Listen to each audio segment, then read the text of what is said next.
ಎಲ್ರಿಗೂ ನಮಸ್ಕಾರ. ಈ ಒಂದು 402 PSI ಎಕ್ಸಾಮ್ಸು ಸೆಪ್ಟೆಂಬರ್ 22ನೇ ತಾರೀಕು ಸೇಮ್ ಡೇ ಏನಪ್ಪ ಅಂದರೆ UPSC ಎಕ್ಸಾಮ್ಸ್ ಇದೆ. ನಾವು ಮೊನ್ನೆ ಸೆಷನಲ್ಲಿ ನಾವು KPSCಯಿಂದ KS ಎಕ್ಸಾಮ್ಸ್ ನಡೆಸಬೇಕಾದ್ರೂ ನಾವು ಸೆಷನಿಂದ CM ಸರ್ ಒಂದು ಕ್ಲಾರಿಫಿಕೇಷನ್ ಕೊಟ್ಟಿದ್ದಾರೆ.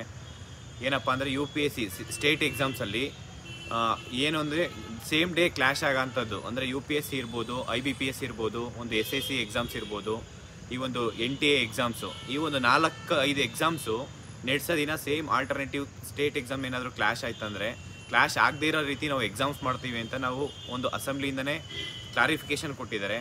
ಆದರೆ ಈ ಒಂದು KEA ಮಾಡಿರೋ ಒಂದು ತಪ್ಪಿಂದ ಮತ್ತೆ ಅವರು 3 ಮಂತ್ಸ್ ಮುಂಚೆನೇ ಡೇಟ್ ಅನೌನ್ಸ್ ಮಾಡಿದ್ರೆ ಗೊತ್ತಾಯಿತು. ಬಟ್ ಆದರೆ ನಿಮಗೆ UPSC ಮೇನ್ಸ್ ಇದೆ ಅಂತ ಅಷ್ಟು ಆ ಡೇಟು ಮಿಸ್ ಆಗುತ್ತೆ ಅಂತ ಅಂದ್ಕೊಂಡಿದ್ರಿ ನೀವು. ಬಟ್ ಅದು ಆಗಿಲ್ಲ. ನಾನು ಮತ್ತೆ ರಿಕ್ವೆಸ್ಟ್ ಮಾಡ್ಕೊತಿದ್ದೀನಿ, ನಾಳೆ ಒಳಗೆ KEA ಒಂದು ED ಏನು ಎಕ್ಸಿಕ್ಯೂಟಿವ್ ಡೈರೆಕ್ಟರ್ ಇದ್ದಾರೆ, ದಯವಿಟ್ಟು ನಾಳೆ ಒಂದಿನ ಟೈಮ್ ಕೊಡ್ತೀವಿ ನಿಮಗೆ, ಆ ಒಂದು ಡೇಟ್ನ ಎಕ್ಸ್ಟೆಂಡ್ ಮಾಡಿ. ಮತ್ತು ನಾವು ಹೋಮ್ ಮಿನಿಸ್ಟ್ರಿಗೆ ಒಂದು ಮನವಿ ಮಾಡ್ಕೊತಾ ಇದ್ವಿ, ದಯವಿಟ್ಟು ಈ ಒಂದು ಕಾನ್ಸ್ಟಿಟ್ಯೂಷನಲ್ ರೈಟ್ಸ್ ಇದು ಏನಂದರೆ ಎಕ್ಸಾಮ್ ಬರೆಯೋದು ನಮ್ಮ ರೈಟ್ಸು, ಆ ರೈಟ್ಸ್ನ ಕಿತ್ಕೊಂಬೇಡಿ ಅಂತ ಹೇಳ್ತಾ ಇದ್ದೀನಿ. ನಾವು ಹೋಮ್ ಮಿನಿಸ್ಟ್ರಿಗೆ ಒಂದು ಮನವಿ ಮಾಡ್ಕೊತೀನಿ, ಸರ್ ನಿಮ್ಮ ಒಂದು ಗಮನಕ್ಕೆ ಇವ್ರು ಯಾರೂ ತೊಗೊಂಬರ್ತಾ ಇಲ್ಲ. ಯಾಕೆ ಅಂತ ಹೇಳಿದ್ರೆ ಇದು ಸಾಕಷ್ಟು ಪ್ರಾಬ್ಲಮ್ಸ್ ಆಗ್ತಾಯಿದೆ. UPSC ಮೇನ್ಸ್ ಬರೀತಾ ಇರೋರು ಸುಮಾರು ನಮ್ಮ ಕಡೆ ಒಂದು ಡಾಟಾ ಏನಪ್ಪ ಅಂದರೆ 60 ಜನದಿದೆ ಸೇಮ್ PSI ಮತ್ತು UPSC ಎಕ್ಸಾಮ್ಸ್ ಬರೀತಾ ಇರೋದು.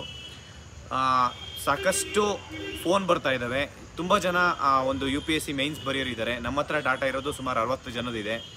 ಈ ಒಂದು ವಿಡಿಯೋ ಮುಖಾಂತರ ನಿಮಗೆ ದಯವಿಟ್ಟು ಹೇಳ್ತಾ ಇದ್ದೀನಿ, ಆ ಒಂದು ಡೇಟ್ನ ಕ್ಲ್ಯಾಶ್ ಆಗದೇ ಇರೋ ರೀತಿ ಅಟ್ಲೀಸ್ಟ್ 1 ವಾರ ಆದರೂ ನೀವು ಎಕ್ಸ್ಟೆಂಡ್ ಮಾಡಿ ಎಲ್ಲರಿಗೂ ನ್ಯಾಯ ಕೊಡಿಸ್ಬೇಕು. ಯಾಕೆ ಅಂತಂದರೆ ಒಂದು ಸ್ಟೇಟ್ದು ನೀವು ಶಾಂತಿ ಮತ್ತು ಸುವ್ಯವಸ್ಥೆಯನ್ನು ಕಾಪಾಡೋದ್ರಲ್ಲಿ ನೀವೇ ಮೊದಲನೇದಾಗಿರ್ತೀರ. ನಾವು ಬೀದಿಗಿಳಿದು ಹೋರಾಟ ಮಾಡೋದಕ್ಕೆ ಅವಕಾಶ ಮಾಡಿಕೊಡ್ಬಾರ್ದು. ನಾವು ಮನೆ ಹತ್ರ ಬಂದಿದ್ದೀವಿ ಸರ್, ಆ್ಯಕ್ಚುಲಿ ನಿಮಗೆ ಒಂದು ಮನವಿ ಕೊಡೋದಕ್ಕೆ, ಆ ಒಂದು PSI ಡೇಟ್ ಎಕ್ಸ್ಟೆಂಡ್ ಮಾಡೋದಕ್ಕೆ ನಮ್ಮನ್ನು ಅರೆಸ್ಟ್ ಮಾಡಿ ಇದು ಮಾಡಿದ್ರು. ನಾವು ಮನವಿ ಮತ್ತು ಯಾರಿಗೆ ನೀವು ನಮ್ಮ ಒಂದು ಕಷ್ಟ ಸುಖನ ಹೇಳ್ಕೊಬೇಕು, ನೀವೇ ಅರ್ಥ ಮಾಡ್ಕೊಳ್ಳಿ. ದಯವಿಟ್ಟು ಈ ಒಂದು PSI ಡೇಟ್ನ ಪರಿಶೀಲಿಸಿ ಒಂದು ಸೂಕ್ತವಾದ ಒಂದು ಕ್ರಮ ತಗೊಂಡು ಒಂದು ಡೇಟ್ ಕೊಡಬೇಕಂತ ಹೇಳ್ತಾ ಇದ್ದೀವಿ. ಯಾಕೆ ಮತ್ತು ಇನ್ನೊಂದು ವಿಷಯ ಏನಪ್ಪ ಅಂತಂದರೆ ಲಾಸ್ಟ್ ಟೈಮ್ 545 ಒಂದು ತುಂಬ ಸಾಕಷ್ಟು ಸ್ಕ್ಯಾಮ್ ಆಗಿತ್ತು ಸೆಂಟರ್ಸಲ್ಲಿ. ಆ ಒಂದು ಸೆಂಟರ್ ನಿಮಗೆ ಗೊತ್ತಿರ್ಬೋದು ಸರ್, ಆದರೆ ಕಲಬುರ್ಗಿ ಇರ್ಬೋದು, ಬಿಜಾಪುರ, ಈ ಒಂದು ಧಾರವಾಡದ ಸೆಂಟರಲ್ಲಿ ತುಂಬ ಕರಪ್ಷನ್ ಆಗ್ತಾಯಿದೆ. ಆ ಒಂದು ಎಕ್ಸಾಮ್ ಸೆಂಟರು ಆ ಒಂದು ಇನ್ವಿಜಿಲೇಟರ್ ಇರ್ಬೋದು, ಪ್ರಿನ್ಸಿಪಲ್ಸ್ ಇರ್ಬೋದು, ತುಂಬ ಇನ್ವಾಲ್ವ್ ಆಗ್ತಾ ಇದ್ದಾರೆ. ಮತ್ತು RD ಪಾಟೀಲ್ ಗ್ಯಾಂಗ್ ಇರ್ಬೋದು, RD ಪಾಟೀಲ್ ಆ್ಯಂಡ್ ಗ್ಯಾಂಗು ತುಂಬ ಕರಪ್ಷನ್ ಮಾಡ್ತಾ ಇದ್ದಾರೆ. ದಯವಿಟ್ಟು ಈ ಒಂದು ಕರಪ್ಷನ್ನ ಕಡಿಮೆ ಮಾಡಬೇಕಂತಂದರೆ ಆ ಸೆಂಟರ್ಸ್ನ ಬಿಟ್ಟು ಬೇರೆ ಡಿಸ್ಟಿಕ್ ಆಗಿ ಏನು ಇವಾಗ 6 ಡಿಸ್ಟಿಕ್ ಕೊಟ್ಟಿದ್ದೀರಾ, ಬೀದರು, ಕಲಬುರ್ಗಿ, ಬೆಂಗಳೂರು, ದಾವಣಗೆರೆ ಮತ್ತು ಶಿವಮೊಗ್ಗ, ಬಿಜಾಪುರ, ದಯವಿಟ್ಟು ಈ ಒಂದು 3 ಸೆಂಟರ್ನ 6 ಸೆಂಟ್ರಲ್ಲಿ 3 ಸೆಂಟರ್ನ ಬೇರೆ ಡಿಸ್ಟಿಕ್ ಹಾಕಿ. ಇಲ್ಲ ಅಂತಂದರೆ ನೀವು ಅದೇ ಡಿಸ್ಟಿಕ್ಕಲ್ಲೇ ಎಕ್ಸಾಮ್ಸ್ ಮಾಡ್ತೀವಿ ಅಂತಂದರೆ KEAದವರು ಒಂದು ರಿಫಾರ್ಮ್ ತೊಗೊಂಬನ್ನಿ.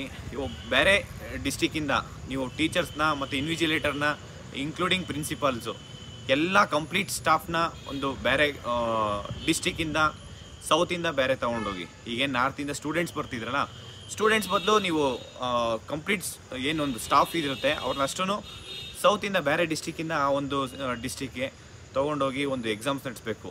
ಯಾಕೆಂದರೆ ಅಲ್ಲಿ ತುಂಬ ಬ್ಲೂಟೂತ್ಸ್ ಇರ್ಬೋದು, ಎಲ್ಲ ಒಂದು ವ್ಯವಸ್ಥೆ ನೋಡಿದ್ರೆ ಕಂಪ್ಲೀಟ್ ಕರಪ್ಷನ್ ಆಗಿರುತ್ತೆ. ಲಾಸ್ಟ್ ಟೈಮ್ ನೀವೇ ನೋಡಿರಬೇಕು, 112 ಜನ ಅರೆಸ್ಟ್ ಮಾಡಿದ್ದಾರೆ. ಬಟ್ ಈ ಒಂದು ಎಕ್ಸಾಮ್ಸ್ ಆ ರೀತಿ ಆಗೋದು ಬೇಡ. ಕಂಪ್ಲೀಟ್ ಏನಂದರೆ ಎಲ್ಲರಿಗೂ ನ್ಯಾಯ ಸಿಗಬೇಕು. ಈ UPSC ಎಕ್ಸಾಮ್ಸ್ ಮೇನ್ಸ್ ಬರೀತಾ ಇರೋರಿಗೂ ಅವ್ರಿಗೂ ನ್ಯಾಯ ಸಿಗಬೇಕು. ಈ ಒಂದು ಸ್ಟೂಡೆಂಟ್ಸ್ಗೆ ಅನುಕೂಲ ಆಗೋ ರೀತಿ ಎಕ್ಸಾಮ್ಸ್ ಮಾಡಿ ಅಂತ ಕೇಳ್ಕೊತಾ ಇದ್ದೀನಿ. Thank you so much. ನಮಸ್ಕಾರ.